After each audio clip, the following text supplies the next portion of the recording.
Share on Pinterest. Learning to regulate behavior and emotion is a skill we develop over time. From a young age, we're faced with experiences that test and refine our ability to gain a sense of control over difficult situations. In children, self-regulation may look like learning to respond appropriately to disappointment rather than having a temper tantrum, or asking for help when feeling stressed rather than having a meltdown. Both of these examples illustrate the need for self-regulation skills. Self-regulation is the act of managing thoughts and feelings to enable goal-directed actions. What's self-regulation psychology? In the world of education and psychology, self-control and self-regulation are often used together, but they're actually quite different in terms of what they mean. Self-control is an active behavior. It's primarily considered a social skill.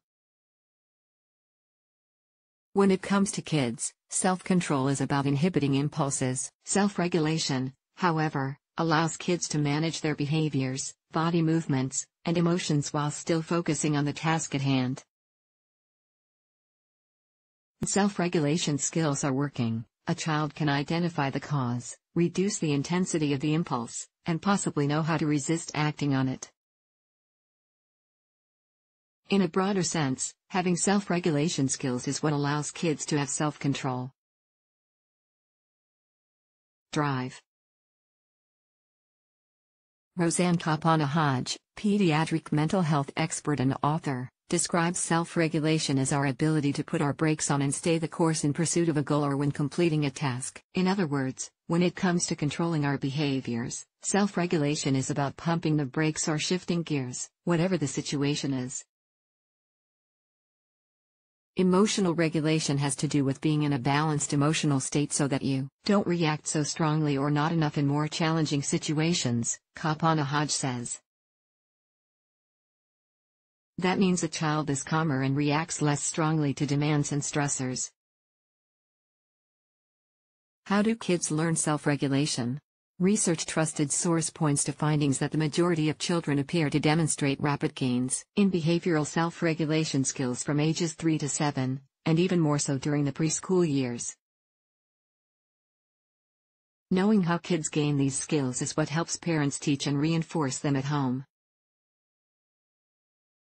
Children learn to regulate their emotions and behaviors through a trial and error process, Kapana-Hodge says. How they approach problem solving and learn from their mistakes and the reactions they get from others has a lot to do with how they learn to self-regulate, she adds. For example, toddlers rely on their parents to help them navigate situations that require behavioral, emotional, and social regulation. They learn these skills over time. One of Kapana-Hodge's favorite ways to teach self-regulation skills is to set up an obstacle course that creates a mix of physical challenges and fun. With an obstacle course, children learn to tolerate stress, think in advance, and problem solve all while having fun. Christopher Carney, an expert in clinical child psychology and a professor of psychology at University of Nevada, Las Vegas, says kids also naturally learn self-regulation. They do so as they mature and have more experiences handling different situations, as well as when they receive feedback from others about how to appropriately behave and express oneself in various situations. To teach self-regulation, Carney says methods such as feedback, role-play, relaxation training, and extensive practice in unpredictable and fluctuating circumstances all help teach kids the skills they need to regulate emotion and behavior. Parents play a significant role in teaching self-regulation skills. That's why Kapana-Hodge says it's incredibly important for parents to let kids explore their environment and attempt problem solving on their own. At the same time, parents should guide and provide positive feedback at a child's attempt to manage their own behaviors and emotions. Kapana-Hodge uses this example: "I saw that was very frustrating for you, but you waited your turn, and look what a great time you had." What causes impaired or reduced self-regulation in children and adolescents? According to Kapana-Hodge, having a clinical or neurological issue, as well as limited opportunities for independent practice, are two reasons why children or adolescents struggle with self-regulation.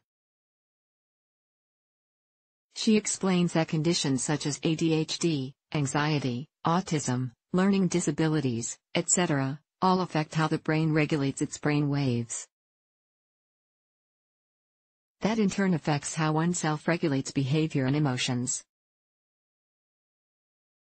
These conditions can make it harder for one to not only apply the brakes in situations where their interest is low, but also can interfere with one's ability to even recognize when you need to, Kapanahaj explains. Carney points out that some children are born with a temperament that's highly reactive to new or novel situations.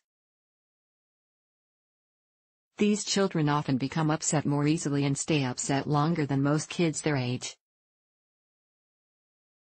Benefits of improving self-regulation skills. There are so many benefits of improving a child's self-regulation skills. The most significant, says Kapanahaj, could be improving stress tolerance. In a world filled with stress, more and more children are having trouble with self-regulation, and without an ability to regulate your behaviors and emotions, not only will you experience more stress, you are more likely to react to stress over and over, Kapanahaj explains. That said, when you teach the brain to self-regulate, you can focus better and be calm. What that means for your child, she explains, is that they'll be more connected and better, independent problem solver, happier, since their brain and body can regulate and not react so much. Research trusted source shows that the role of self-regulation, including executive functions as well as social and emotional regulation abilities, can make a significant difference in school readiness and early school achievement.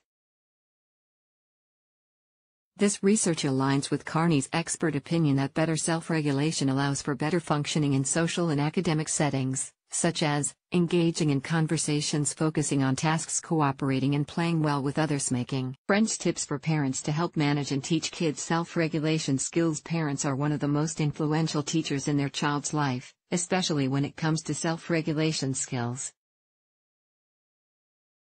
The Child Mind Institute says one way parents can teach self-regulation is to isolate the skill you want to teach and then provide practice. The Duke Center for Child and Family Policy for the Administration for Children and Families, which conducted work and research around promoting self-regulation in the first 5 years of life, says there are broad categories of support or co-regulation that allow the adult to help the child develop self-regulation skills. Additionally, Carney explains that parents sometimes foster a lack of self-regulation in their child by giving in to temper tantrums or failing to coach a child through difficult circumstances. This allows a child to avoid anxiety-provoking situations. Recognizing your actions and how they influence the process is key to finding new ways to teach your child. When you coach kids through a challenging situation by providing positive support and appropriate feedback, they learn to adapt their behavior. Eventually they gain the skills necessary to handle challenges without your help. The takeaway: providing a safe and supportive environment for your child to learn and practice self-regulation skills is key to helping them experience success in life. This is especially the case if they experience sensory overload or issues with executive function. As a parent, one of your roles is to help your child work on self-awareness and provide feedback so they can find new ways to cope with frustration.